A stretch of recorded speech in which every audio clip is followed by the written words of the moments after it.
Hello friends, कैसे हैं आप सभी। उम्मीद करते हैं अच्छे होंगे। तो कल हमने पढ़ा था बौद्ध धर्म के बारे में। चलिए आज हम नया टॉपिक स्टार्ट करते हैं, जैन धर्म, जो परीक्षा के पॉइंट ऑफ व्यू से बहुत ही महत्वपूर्ण है। इससे हर परीक्षा में एक दो क्वेश्चन ज़रूर आता है। तो आइए इसके बारे में जानते हैं।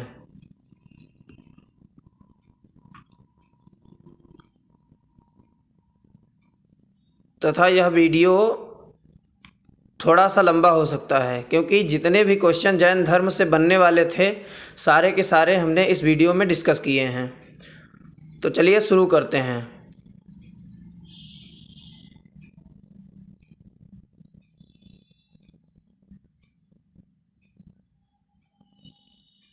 आज का मोटिवेशनल थॉट देख लेते हैं। आज का मोटिवेशनल थॉट है, परिंदों को मंजिल मिलेगी, यकीन उनके पर बोलते हैं। परिंदों को मंजिल मिलेगी, यकीन उनके पर बोलते हैं, और वो लोग खामोश रहते हैं ज़िंदगी में जिनके हुनर बोलते हैं। तो चलिए स्टार्ट करते हैं। पहला प्रश्न है, जैन धर्म के संस्थापक एवं पहले तीर्थकर कौन थे। Option A Parshvanath, option B Ashvasen, option C Mahavir Swami, option D Rishabhdev. तो चलिए इसका सही आंसर देख लेते हैं। तो इसका सही आंसर है ऑप्शन नंबर डी ऋषभदेव, तथा यह जैन धर्म के पहले तीर्थकर तथा संस्थापक थे। आइए पार्श्वनाथ को देखते हैं। पार्श्वनाथ ये 23वें तीर्थकर थे, अश्वघोष 24वें तीर्थकर थे। चलिए अगला क्वेश्चन देख लेते हैं। अगला क्वेश्चन है, जैन धर्म के 23वें तीर्थकर कौन थे। Option A Ashvasen, option B Parshvanath, option C Rishabhdev, option D इनमें से कोई नहीं। तो चलिए इसका सही आंसर देख लेते हैं। इसका सही आंसर है ऑप्शन नंबर बी पार्श्वनाथ। चलिए अगला क्वेश्चन देख लेते हैं। अगला क्वेश्चन है, महावीर स्वामी का जन्म कहाँ हुआ था। आइए अब महावीर स्वामी के जन्म से जुड़ी हुई महत्वपूर्ण बातें जानते हैं। तो इनका जन्म कुंडग्राम में 540 बीसी पूर्व हुआ था। इनके बचपन का नाम वर्धमान था। इनके पिता का नाम सिद्धार्थ था। इनकी माता का नाम त्रिशला था, जो राजकुमारी थी। इनकी पत्नी का नाम यशोदा था। यहाँ पे एक कन्फ्यूज़न होता है कि यशोधरा और यशोदा। तो याद रखिएगा आप, यशोधरा जो ये गौतम बुद्ध की पत्नी का नाम था, तथा यशोदा ये महावीर स्वामी की पत्नी का नाम था। इनकी पुत्री का नाम प्रियदर्शनी तथा दामाद का नाम जमाली था, जो आगे चलकर महावीर स्वामी का सबसे पहला शिष्य बना। तो इसका सही आंसर हो जाता है ऑप्शन नंबर ए कुंडग्राम में। चलिए अगला क्वेश्चन देख लेते हैं। अगला क्वेश्चन है, जैन धर्म के त्रिरत्न क्या थे। ऑप्शन ए सम्यक धारण, ऑप्शन बी सम्यक चरित्र, ऑप्शन सी सम्यक ज्ञान, ऑप्शन डी ये सभी। चलिए इसका सही आंसर देख लेते हैं। इसका सही आंसर है ये सभी, ऑप्शन नंबर डी। चलिए अगला क्वेश्चन देख लेते हैं। अगला क्वेश्चन है, महावीर स्वामी ने अपना उपदेश किस भाषा में दिया था। ऑप्शन ए पाली भाषा में, ऑप्शन बी संस्कृत में, ऑप्शन सी हिंदी में, ऑप्शन डी अर्धमागधी भाषा में। इसका सही आंसर देख लेते हैं। इसका सही आंसर है ऑप्शन नंबर डी, तथा इनके अनुयायियों को निग्रंथ कहा जाता था। महावीर स्वामी ने प्रथम अनुयायी उनके दामाद जमाली थे। चलिए अगला क्वेश्चन देख लेते हैं। अगला क्वेश्चन है, जैन धर्म में ऐसा कौन सा गंधर्व था जो महावीर स्वामी की मृत्यु के बाद भी जीवित रहा? Option A Jamali, option B Champa, option C Arya Sudharma, option D इनमें से कोई नहीं। आइए इसका सही आंसर देख लेते हैं। तो इसका सही आंसर है option number C. Arya Sudharma एक ऐसा गंधर्व था जो महावीर स्वामी के मृत्यु के बाद भी जीवित रहा और जैन धर्म का प्रथम थेरा या उपदेशक हुआ। चलिए अगला क्वेश्चन देख लेते हैं। अगला क्वेश्चन है, जैन धर्म की एकमात्र महिला तीर्थकर कौन थी? Option A Arnath, option B Mallinath, option C Neminath, option D Parshvanath. तो चलिए इसका सही आंसर देख लेते हैं। इसका सही आंसर है मल्लीनाथ, ऑप्शन नंबर बी। तथा यह 19वें नंबर की तीर्थकर थी। अरनाथ 18वें नंबर के थे, नेमिनाथ 21वें नंबर के थे और पार्श्वनाथ 23वें नंबर के थे। आइए इसके बारे में थोड़ा सा जानते हैं। जैन धर्म के लोगों में ईश्वर की मान्यता नहीं थी। ये आत्मा में विश्वास रखते थे तथा ये लोग पुनर्जन्म को मानते थे। तो इस प्रकार इसका सही आंसर है मल्लीनाथ। चलिए अगला क्वेश्चन देख लेते हैं। अगला क्वेश्चन है, महावीर स्वामी के गणधर कितने थे? Option A 4, option B 8, option C 10, option D 11। तो इसका सही आंसर है ऑप्शन नंबर डी 11। आइए इनके बारे में एक एक करके जान लेते हैं। Number 1 Indrabhuti, number 2 Agnibhuti, number 3 Vayubhuti. ये तीनों भाई थे। चलिए आगे देख लेते हैं। नंबर 4 व्यक्त, नंबर 5 सुधर्मन। ये एक ऐसा गणधर था जो महावीर स्वामी की मृत्यु के बाद तक रहा तथा इनके 10 अनुयायी इनके मृत्यु से पहले ही नहीं रहे। चलिए अगला देखते हैं। छठा है मंडित, 7वां मोरिफ पुत्र, 8वां अंकपित्र, 9वां अचल भता, 10वां मेतार्थ और 11वां प्रभास।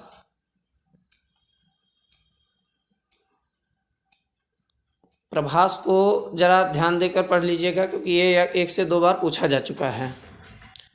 चलिए अगला क्वेश्चन देख लेते हैं। अगला क्वेश्चन है, जैन धर्म कितने भागों में बट गया था? ऑप्शन ए 2 भागों में, ऑप्शन बी 4 भागों में, ऑप्शन सी 5 भागों में, ऑप्शन डी इनमें से कोई नहीं। चलिए इसका सही आंसर देख लेते हैं। इसका सही आंसर है ऑप्शन नंबर ए।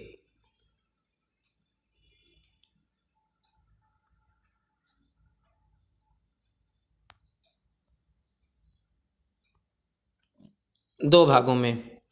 आइए इसके बारे में जानते हैं। एक श्वेतांबर, दूसरा दिगंबर। आइए श्वेतांबर के बारे में जान लेते हैं। ये लोग श्वेत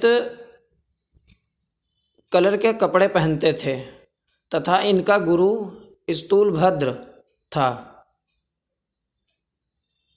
पहले जैन धर्म में एक में चलता था, उसके बाद में ये 2 स्थूलभद्र और भद्रबाहु 2 अपने साथ मगध में रहते थे अपने शिष्यों के साथ। फिर एक बार वहाँ पे बहुत बड़ा अकाल पड़ा हुआ था जिसमें भद्रबाहु वहाँ से अपने शिष्यों को लेकर के दक्षिण भारत चले गए। ये कर्नाटक में जाके रुके तथा स्थूलभद्र वहीं रुक के अपने प्रचार करने लगे। तो कहते हैं कि इन्होंने 2 तरीके का 2 भागों में बांट दिया, एक श्वेतांबर, दूसरा दिगंबर। श्वेतांबर का अनुयायी या प्रचारक स्थूलभद्र हुआ। स्थूलभद्र का मानना था कि लोग कहते हैं कि वहाँ पे अकाल की वजह से बहुत सी महामारियाँ आई, महामारियों से बचने के लिए ये लोग सफ़ेद रंग का कपड़ा इस्तेमाल करने लगे। तथा दिगंबर, ये लोग वायुमंडल और दिशाओं को ही अपना गुरु मानते थे और इनके गुरु का नाम भद्रबाहु है। ये मगध में अकाल पड़ने से कर्नाटक चले गए थे तथा ये हमेशा नग्न अवस्था में रहते थे। तो इस प्रकार इसका सही आंसर है ऑप्शन नंबर ए, 2 भागों में। चलिए अगला क्वेश्चन देख लेते हैं। अगला क्वेश्चन है, जैन धर्म में पूर्ण ज्ञान के लिए किस शब्द का प्रयोग किया गया है? ऑप्शन ए मोक्ष का, ऑप्शन बी कैवल्य, ऑप्शन सी ई और बी दोनों, ऑप्शन डी इनमें से कोई नहीं। चलिए इसका सही आंसर देख लेते हैं। इसका सही आंसर है ऑप्शन नंबर बी कैवल्य।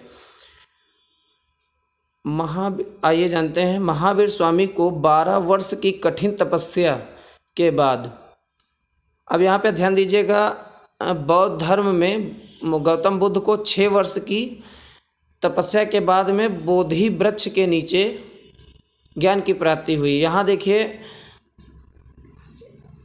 महावीर स्वामी को 12 वर्ष की कठिन तपस्या के बाद जाम्बिक ग्राम के समीप ऋजुपालिका नदी के तट पर 1 साल के वृक्ष के नीचे कैवल्य या ज्ञान की प्राप्ति हुई थी तथा उसके बाद वे केवलीन कहलाए तथा जिन का मतलब होता है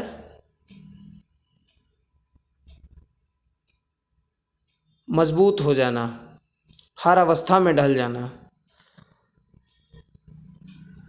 विजेता, जो अपनी इंद्रियों पर विजय प्राप्त कर ले, उसे जिन कहा जाता था। और इन्हें एक नाम से पुकारा जाता अरहत। अरहत क्या होता है? योग्य। निग्रंथ, जो बंधन रहित, जो सांसारिक बंधन से मुक्त हो जाए, जिसे कोई भी बंधन नहीं हो, उसे निग्रंथ कहा जाता था। इन 3 से 4 नामों से इन्हें पुकारा जाने लगा ज्ञान प्राप्ति के बाद।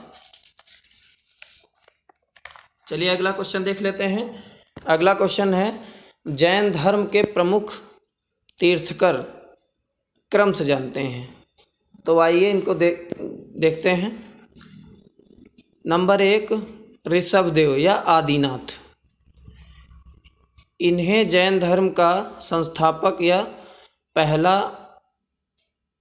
तीर्थकर माना जाता है। Number 2 Ajitnath, number 3 Sambhavnath, number 4 Abhinandannath, number 4 Sumatinath, number 6 Padma Prabhu, number 7 Suparshvanath, number 8 Chandra Prabhu, number 9 Suvidhinath, number 10 Sheetalnath, number 11 Shreyansnath, number 12 Vasu Pujyanath, number 13 Vimalnath, number 14 Anantnath, number 15 Dharmnath, number 16 Shantinath, number 17 Kunthunath, number 18 Arnath, number 19 Mallinath. ये जो है एकमात्र महिला तीर्थकर थी, जो मैंने पहले आपको बता चुके हैं, तथा ये कई बार परीक्षा में आया हुआ प्रश्न है। नंबर 20 मुनि सुब्रत, नंबर 21 नेमिनाथ, इनका भी बहुत बार पूछा गया है। इनका पूछते हैं प्रतीक क्या था। चलिए मैं आपको आगे प्रतीक भी बताता हूँ। Number 22 Arishtanemi, number 23 Parshvanath, number 24 Mahavir Swami. ये जैन धर्म के सबसे अंतिम तीर्थकर थे महावीर स्वामी। चलिए अगला क्वेश्चन देख लेते हैं। अगला क्वेश्चन है, अणुव्रत सिद्धांत का प्रतिपादन किस धर्म में है? जैन धर्म में, बौद्ध धर्म में, वैष्णव धर्म में, इनमें से कोई नहीं। तो चलिए इसका सही आंसर देख लेते हैं। इसका सही आंसर है जैन धर्म में। आइए जानते हैं, जैन धर्म के पंच महाव्रत अणुव्रत कहलाए। नंबर 1 सत्य, हमेशा सत्य बोलना। नंबर 2 अहिंसा, जो एक जीवन की बहुत ही महत्वपूर्ण क्रिया है, किसी के प्रति हिंसा न करना। नंबर 3 अस्तेय, अपने चारों ओर। नंबर 4 अपग्रह या धन का जुटाना, धन का न जुटाना। कहता है कि धन जितना ही ज़्यादा आप जुटाएंगे उतनी ही ज़्यादा समस्याएं आती हैं। धन आपके पास आएगा कि आपका सारा सुकून चला जाएगा, क्योंकि धन उतना रखना चाहिए। अवांछनीय धन जब होता है तो आदमी रात में सो नहीं पाता। इस वजह से इसमें एक चीज़ और बताई गई, धन का ना जुटाना। नंबर 5 ब्रह्मचर्य, इसे महावीर स्वामी ने दिया था। पहले इसमें 4 हुआ करते थे, लास्ट में महावीर स्वामी ने इसमें ब्रह्मचर्य भी शामिल कर दिया। चलिए अगला क्वेश्चन देख लेते हैं। अगला क्वेश्चन है, प्रारंभिक जैन साहित्य किस भाषा में लिखे गए थे? Option A Magadhi, option B Ardhamagadhi, option C Prakriti, option D इनमें से कोई नहीं। इसका सही आंसर है ऑप्शन नंबर बी अर्धमागधी। सभी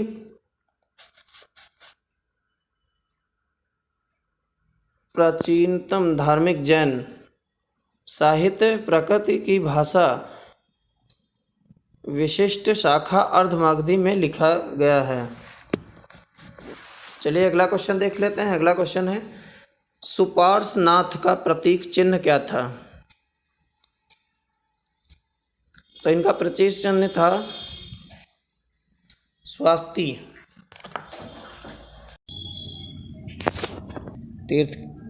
तीर्थाकारकों के प्रतीक देख लेते हैं। नंबर 1 ऋषभदेव के आदिनाथ, इनका प्रतीक चिन्ह सांड था। नंबर 2 अजीतनाथ हाथी। नंबर 3 संभवनाथ घोड़ा। नंबर 4 अभिनंदननाथ कड़ी। 5 सुमतिनाथ, इनका सारस था। सारस का मतलब होता शांति स्वभाव, शांति के लिए। पद्म प्रभु, इनका कमल प्रतीक चिन्ह था। सुपार्श्वनाथ स्वास्तिक था। नंबर 8 चंद्र प्रभु, इनका चंद्र था। और नंबर 9 सुविधिनाथ, इनका मकर था। आगे देख लेते हैं। शीतलनाथ श्रीवत्सल। नंबर 11 श्रेयसांतनाथ गैंडा। नंबर 12 वासुपूज्यनाथ, इनका भैंस थी। 19 अनंतनाथ। नंबर 14 नंबर 13 विमलनाथ सूकर। नंबर 14 अनंतनाथ बाज। नंबर 15 धर्मनाथ वज्र। नंबर 16 शांतिनाथ हिरन। नंबर 17 कुंथुनाथ बकरा। नंबर 18 नंदधारवत। नंबर 19 मल्लीनाथ पिचर कलश। नंबर 20 मुनिसुव्रत कच्छप। नंबर 21 नेमिनाथ नीलकमल। यह बहुत बार पूछा गया, इसको आप ध्यान रखिएगा। नंबर 22 अरिष्ट नेमि, इनका शंख था। नंबर 23 पार्श्वनाथ, इनका सर्प था। नंबर 24 और अंतिम तीर्थकर महावीर स्वामी, इनका प्रतीक चिन्ह सिंह था। ये थे आज के प्रतीक चिन्ह सारे तीर्थकारों से। चलिए अगला क्वेश्चन देख लेते हैं। अगला प्रश्न है, जैन धर्म को मानने वाले शासक कौन कौन थे? चलिए इनके बारे में देखते हैं। उदासीन, यह इन्होंने पटना शहर को बसाया था। दूसरे चंद्रगुप्त मौर्य। तीसरे कलिंग नरेश खारवेल। चौथे चंदेल शासक। पांचवें राष्ट्रकूट राजा अश्वघोष व सिद्धार्थ इत्यादि। जैन धर्म में 2 महत्वपूर्ण संगीतियाँ हुई थी। आइए इनके बारे में जानते हैं। प्रथम संगीति 322 ईसा पूर्व में पाटलिपुत्र बिहार में चंद्रगुप्त मौर्य के शासनकाल में स्थूल भद्र की अध्यक्षता में हुई थी। इस संगीति में जैन धर्म 2 भागों में बट गया था तथा दूसरी संगीति यह 512 ईसा पूर्व वल्लभी गुजरात में कुमारगुप्त सेकंड के शासनकाल में देवती ऋषि की अध्यक्षता में हुई थी। इस संगीति के में आगम ग्रंथ और क्षमा ग्रंथ को लिखा गया था। चलिए अगला क्वेश्चन देख लेते हैं। अगला क्वेश्चन है, जैन धर्म के लोग मृत्यु के लिए किस क्रिया को अपनाते थे? तो इसका सही आंसर है संलेखना। तो ये थे आज के जैन धर्म से रिलेटेड क्वेश्चन आंसर। अगर वीडियो पसंद आया है तो वीडियो को लाइक कर दें और अपने दोस्तों को ज़्यादा से ज़्यादा शेयर करें तथा अगर आप हमारे चैनल पे नए हैं तो चैनल को सब्सक्राइब करके बेल आइकन को प्रेस कर लीजिए। इससे हमारे द्वारा सारे वीडियो आप तक सबसे पहले पहुंचेंगे। तो चलिए मिलते हैं अगले वीडियो में एक नए टॉपिक के साथ। तब तक के लिए धन्यवाद।